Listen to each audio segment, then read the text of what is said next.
이번 강의에서는 관리자 권한으로 로그인했을 때 게시물을 추가하거나 수정 또는 삭제하는 방법에 대해서 알아볼 거예요. 백엔드 프로그래밍에서 중요한 CRUD API를 만들어 보는 거죠. 우리가 지금 여기서 작성할 기능들을 위해서 요청 경로와 요청 방식을 한번 정리해 본 건데요. add라는 경로와 edit라는 경로, 그리고 delete라는 경로를 사용을 할 겁니다. add라는 경로로 get 요청을 보내면 게시물을 추가하는, 작성하는 화면을 표시해 줄 거고요.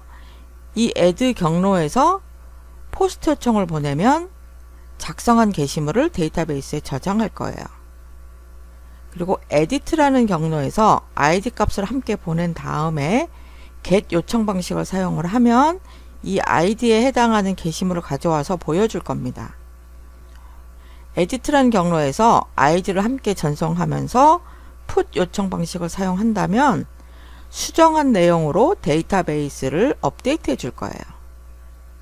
마지막으로 delete라는 경로를 사용할 때 id 값을 함께 보내면 그 id에 해당하는 게시물을 삭제하는 API를 작성해 보도록 하겠습니다. 우선 add부터 시작을 해 볼게요. 새 게시물 작성을 위한 링크가 어디에 있었는지 기억하시나요? 새 게시물 작성은 이 관리자 화면 보여주는 곳, 즉 all post라는 이 해당하는 EJS 파일에서 여기 새 게시물 링크가 있어요. 이 부분을 클릭을 하면 새 게시물을 작성할 수 있는 화면으로 이동하게 할 겁니다. 일단 다른 것은 닫고요. allpost라는 EJS 파일에서 여기 새 게시물 부분에 링크를 만들어 주겠습니다. 지금은 샵이라고 되어 있죠? 우리는 add라는 경로를 써볼 거예요. 이제 add라는 경로가 새로 만들어졌으니까 이 경로를 처리해주는 라우트 코드를 작성을 할 겁니다.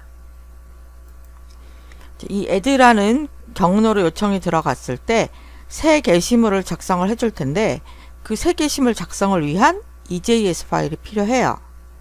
EJS 파일을 먼저 만들어 볼게요. 뷰에서 어드민 폴더 안에 새로운 파일을 만들 거예요. 오른쪽 클릭하고 add.ejs라는 파일을 만들겠습니다. 그리고 여기에다가 코드를 작성해 줄게요.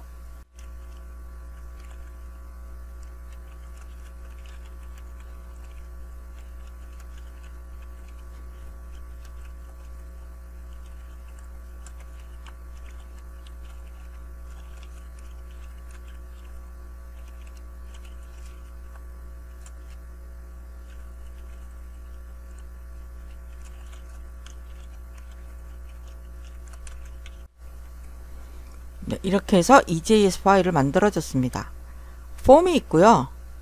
폼 맨 위에 제목이 붙어 있네요. 그리고 뒤로라는 버튼이 있습니다. 현재 보여주는 화면은 게시물을 작성하는 화면이기 때문에 뒤로를 클릭을 했을 때 전체 게시물 목록으로 넘어갈 수 있게끔 링크를 하나 더 만들어줬어요. 네, 여기까지 하고 저장을 하겠습니다. 자, add.ejs도 만들었고 이제 add 요청하는 링크도 만들었어요. 이제 남은 것은 그 요청을 받아서 EJS 파일로 보여주거나 또는 데이터베이스에 추가해주는 라우트 코드가 필요합니다. 라우트 코드를 작성을 해볼게요. 라우츠라는 폴더에 있는 admin.js를 불러옵니다. 여기가 관리자 기능과 관련된 여러가지 라우트 코드를 작성하는 곳이잖아요. 여기서 add 경로에 대한 코드를 작성해 보겠습니다.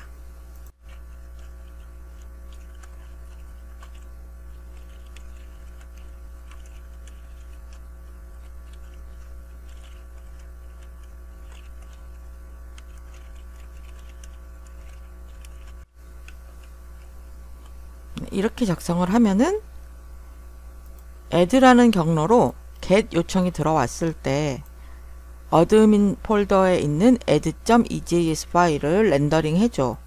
이때 제목을 표시하기 위해서 로컬스 변수를 함께 넘겨줄 거고 사용할 레이아웃은 어드민 레이아웃이야 라고 지정을 했습니다.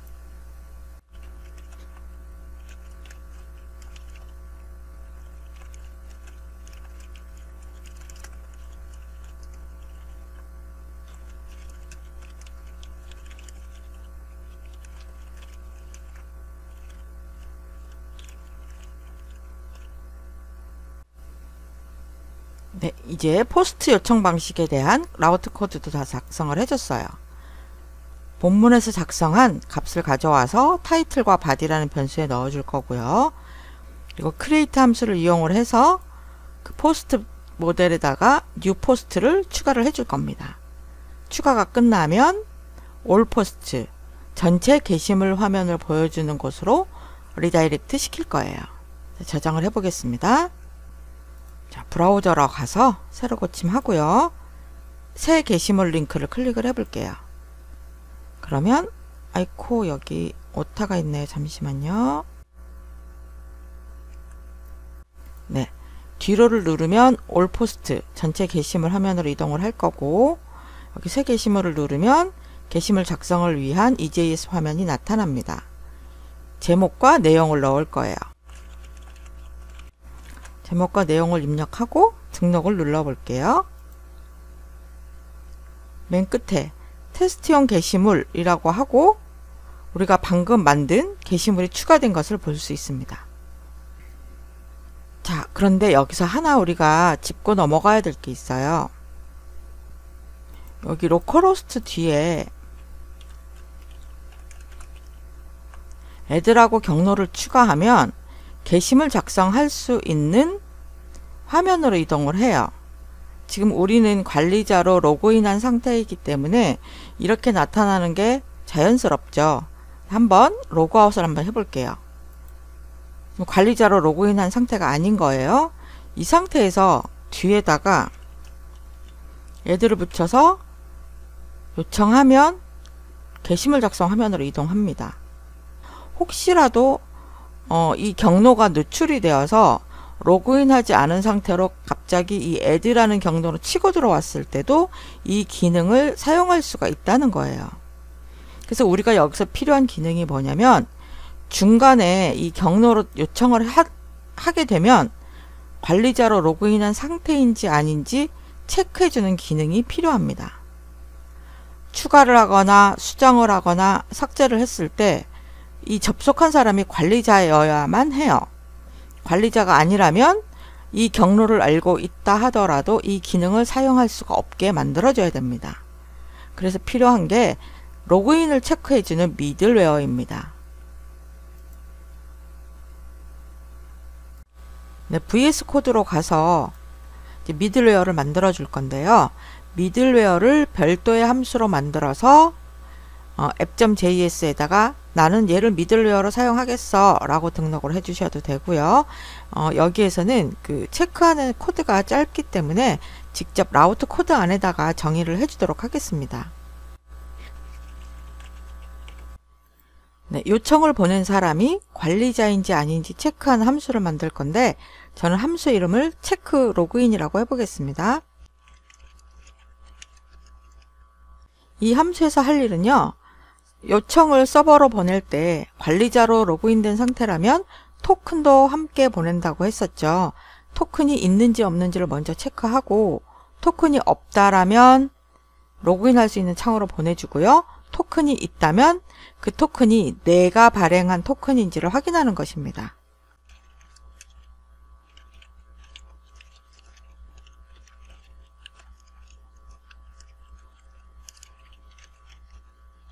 토큰을 확인하는 방법은 verify라는 함수를 이용을 하면 되고요.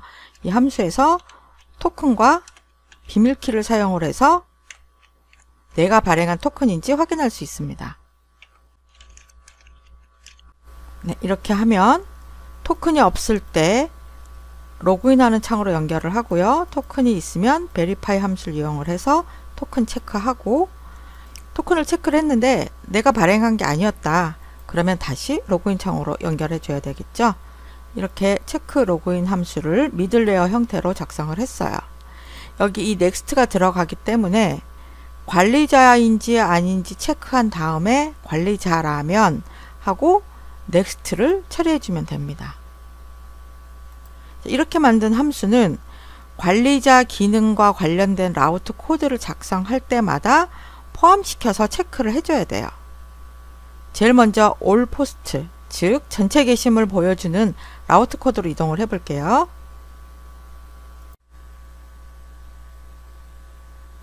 네, 이 all post라는 경로는 전체 게시물을 보여주는 경로입니다. 여기서 get 방식으로 요청을 하면 데이터베이스에서 자료들을 가지고 와서 보여줄 건데요. 이거는 관리자만이 볼 수 있는, 접근할 수 있는 기능이에요. 그러면 이 기능들을 실행하기 전에 방금 만든 체크 로그인을 먼저 실행하도록 합니다. 그래서 이 체크 로그인에서 통과되면 트라이 문 안에 넥스트라고 넣어놨죠. 그 넥스트가 바로 이어서 여기서 실행이 됩니다. 이 체크 로그인은 또 어디서 필요할까요? 애드에도 필요하겠죠. 새 게시물을 작성할 때도 관리자만이 할 수 있도록 할 거고요. 네, 포스트도 역시 체크 로그인이 필요합니다. 이렇게 중간에다가 이런 관리자인지 아닌지를 체크하는 미들웨어를 추가해 주게 되면 이후에는 이 경로를 알고 있다 하더라도 다른 사람이 중간에 치고 들어올 수가 없습니다. 브라우저로 가서 한번 확인해 볼게요. 지금 초기 화면이고요. 이 초기 화면에서 로그인이 지금 안 된 상태예요. 슬래시 add를 추가해 보겠습니다. 바로 로그인 창으로 넘어가죠. 앞에서는 게시물 작성 창으로 넘어갔었지만 우리가 체크 로그인이라는 미들웨어를 중간에 추가해 줬기 때문에 관리자로 접속한 건지 아닌지를 먼저 따져주게 됩니다. 네, 이런 식으로 앞으로 나오는 편집이나 삭제 기능에도 체크 로그인을 이용해 보겠습니다. 자, 그러면 일단 관리자로 로그인을 해 볼게요. 우리가 이제 만들 거는요. 편집 버튼을 클릭했을 때 해당 내용을 가지고 와서 웹브라우저 창에 보여주고 사용자가 수정 내용을 입력해서 수정하기 버튼을 누르면 데이터베이스에 있는 내용을 수정하도록 할 거예요. 그럼 여기서 여러분이 생각을 하셔야 돼요. 편집 버튼을 클릭해서 get 요청하면 그 내용을 보여주는 EJS 파일을 가지고 와서 보여줘야 되고, 그리고 수정하기 버튼을 클릭을 하면 put 요청을 처리를 해줘야 된다. 네, 여기까지 지금 생각이 되시죠? 그런데 put 요청이 폼을 이용을 해서 요청을 전송을 할 때 put 요청을 즉시 실행할 수는 없습니다. 왜냐하면 폼에서는 get과 post 방식만 처리할 수 있기 때문이에요. 우리는 method override라고 하는 모듈을 사용해서 put 요청으로 바꿔서 전송을 하도록 할 거예요. 우선 VS 코드로 가서 우리가 필요로 하는 모듈을 먼저 설치해 보겠습니다. 일단 실행 중인 서버를 종료를 해 주시고요. 이렇게 해서 method override라고 하는 모듈을 설치해 주세요. 그리고 app.js로 가서 나 이제부터 method override 쓰겠어 라고 알려줘야 됩니다. 우선 method override를 가지고 와야 되죠. 네, 이 모듈을 가지고 왔고 얘를 미들웨어로 등록을 해 줄게요. 네, 이런 방식으로 사용할 거라고 method override를 미들웨어라고 등록해 줬습니다. app.js는 닫으셔도 돼요. 자, 그럼 이제 가장 먼저 할 거는 편집 버튼을 클릭했을 때 해당 게시물 내용을 가지고 와서 브라우저 창에 보여주는 EJS 파일을 만들 거예요. 자, EJS 파일은 뷰스 폴더의 하위에 있는 어드민 폴더에다 만들겠습니다. 어드민 폴더를 마우스 오른쪽 버튼으로 클릭하고요. edit.ejs라는 이름으로 저장을 해주세요. 그리고 여기에 코드를 작성해 보겠습니다.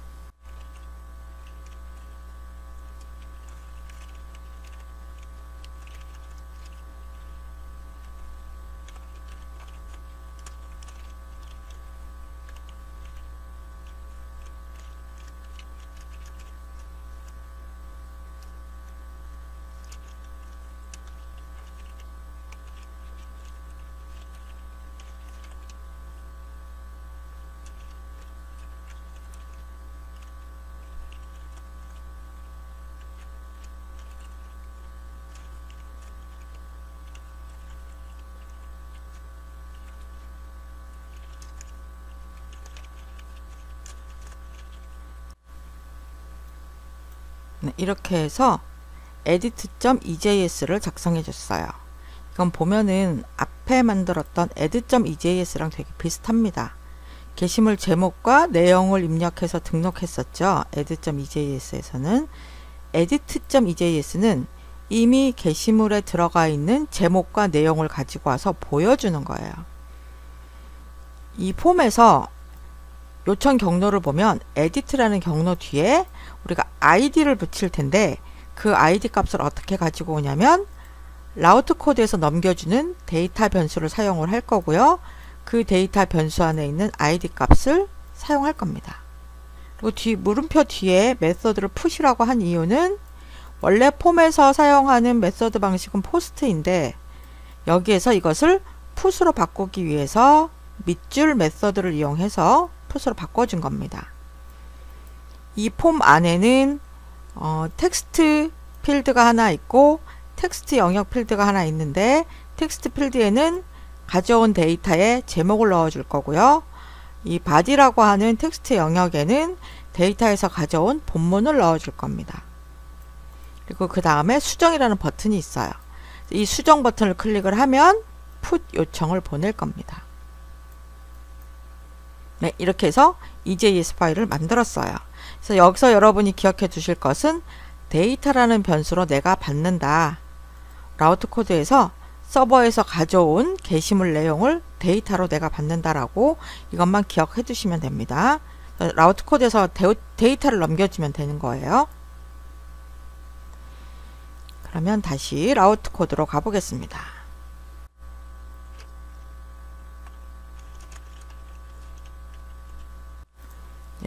에디트 경로로 id를 함께 넘겨 주었을 경우에 게시물을 수정하는 라우트 코드예요. 체크 로그인을 항상 먼저 해줘야 됩니다.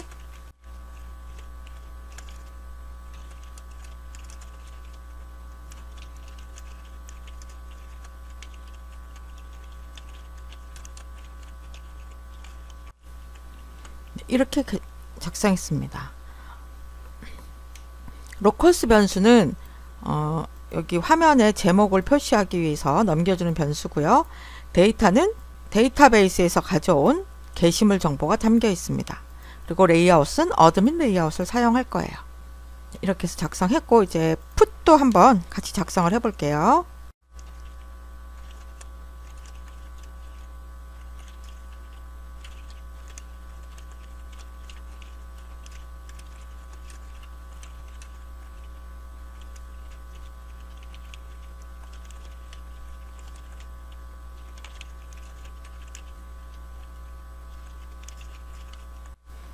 네, 이렇게 작성했습니다. 에디트 경로에 id를 함께 넘겨줘서 풋으로 요청하게 되면 일단 관리자인지 아닌지 체크를 하고 관리자라면 find by id and update라는 함수를 이용을 해서 이 함수가 하는 일은 id 값을 이용을 해서 데이터를 찾고 그 정보를 수정해 주는 걸 한꺼번에 해주는 함수예요. 이 id는 어떤 id냐면 리퀘스트 파람스 안에 들어있는 id를 사용해서 게시물을 찾으라는 뜻입니다. 그리고 찾은 다음에 어떻게 수정을 해줄 거냐, 리퀘스트 바디에 들어있는 타이틀을 게시물의 타이틀로 하고 리퀘스트 바디에 들어있는 바디를 바디로 하고 현재 시간과 날짜를 created as에다가 넣어라 라고 지정을 한 겁니다. 이거 해서 수정까지 다 끝나면 all post 화면, 즉 전체 게시물 화면으로 이동하라는 의미입니다. 이렇게 해서 put 요청에 대한 라우트 코드도 작성했습니다. 자, 제대로 동작하는지 확인을 해 볼게요. 우선 서버를 실행시키고요. 현재 보고 있는 브라우저 창에서는 관리자로 로그인 되어 있는 상태입니다. 제가 가장 마지막에 작성했던 테스트용 게시물 옆에 편집 아이콘을 클릭해 볼게요. 여기 편집 버튼이 동작을 하지 않네요. 그럼 이걸 다시 수정을 해줘야 되죠. all post로 가서 여기 편집 텍스트의 링크가 아직 결정되지 않았습니다. 이거 수정해 줘야 되죠. 에디트, 그리고 id 값을 알아내야 되는데 여기서는 post라는 변수 이름을 쓰고 있어요. 그럼 여기도 똑같이 그냥 post라고 해줄게요. 네, 이렇게 하면 edit라는 경로 뒤에 id 값이 들어가게 됩니다. 저장하고요. 다시 새로 고침 해보겠습니다. 테스트용 게시물이라는 제목 옆에 편집을 클릭해 볼게요. 네, 이번에는 게시물 편집 화면으로 이동합니다. 그리고 원래 있던 제목과 내용이 나타나요. 이제 우리가 한번 수정을 해보겠습니다. 무언가 내용 입력하고요. 수정 눌러볼게요. 밑에 게시물이 수정된 게 보이시나요? 그리고 클릭해보면 내용을 추가했습니다도 들어갔고 제가 붙여놓았던 수정이란 내용도 나타납니다. 즉 게시물이 수정된 것을 확인할 수 있어요. 이제 삭제를 한번 만들어 보도록 할게요. 삭제 버튼을 클릭했을 때 지금 아무런 것도 동작하지 않는데 이 버튼을 클릭했을 때 해당되는 게시물이 삭제되도록 해보겠습니다. 이 삭제 버튼 어디에서 볼 수 있냐면요. 아까 편집 버튼을 눌러서 들어갔을 때도 이게 제출이라고 되어 있네요. 잠시만요. 여기 오타가 있었어요. 여기에도 삭제가 있고요. 올 포스트 게시물 목록에도 삭제가 있습니다. 이 두 군데에서 모두 동작하도록 해볼게요. 자, 삭제해야 될 부분이 여기 버튼을 클릭했을 때 그리고 올 포스트에서 이 삭제 부분을 클릭했을 때 두 군데를 수정을 해주시면 돼요. 올 포스트에서 한번 해보겠습니다. 현재는 이 액션이 샵이라고 되어 있는데 이 부분을 바꿔볼게요. 폼에서는 딜리트 요청 방식도 처리하지 못합니다. 그래서 여기서도 메소드 오버라이드 모듈을 사용을 해주셔야 돼요.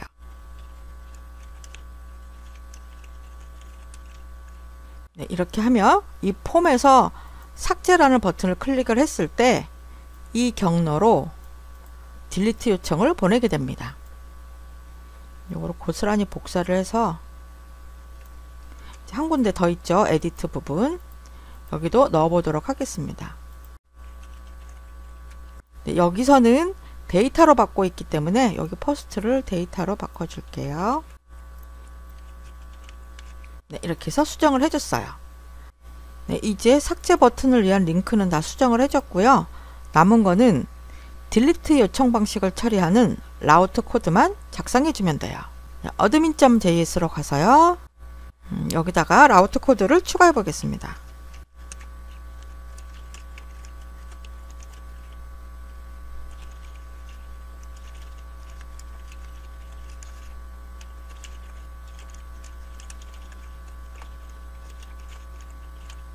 네, 이렇게 작성해주면 돼요.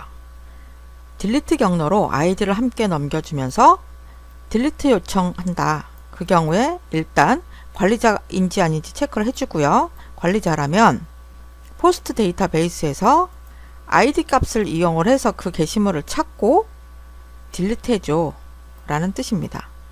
그리고 이 딜리트가 끝나면 올 포스트 전체 게시물 목록으로 이동하라는 뜻이죠. 이렇게 라우트 코드 작성까지 끝냈습니다. 저장을 하고 브라우저로 한번 확인을 해 볼게요. 새로 고침을 해 보겠습니다. 테스트용 게시물이라고 되어 있는 부분에서 오른쪽 삭제를 클릭을 해 볼게요. 삭제가 된 게 보이시죠? 데이터베이스의 게시물을 삭제하고 바로 데이터를 가지고 와서 보여준 겁니다. 그러면 아무거나 편집을 한번 눌러서 수정 화면으로 들어가 볼게요. 여기에서 삭제를 눌러 보겠습니다. 방금 맨 위에 있던 제목 2라는 게시물이 사라졌어요.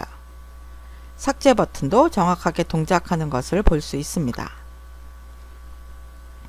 네, 이렇게 해서 CRUD 블로그 애플리케이션을 만들 때 필요한 4가지 기능에 대해서 라우트 코드를 작성을 해 보았습니다. 제가 소개해드린 연락처 관리 애플리케이션이나 블로그 만드는 애플리케이션이 완벽한 코드는 아닙니다. 여기에 더 추가해야 될 기능들도 많고요. 더 최적화시킬 수 있는 코드도 많습니다. 하지만 전체적으로 Node.js를 사용을 해서 백엔드가 어떻게 동작하는지 그 방법을 최대한 쉽게 설명하기 위해서 사용한 코드들이고요.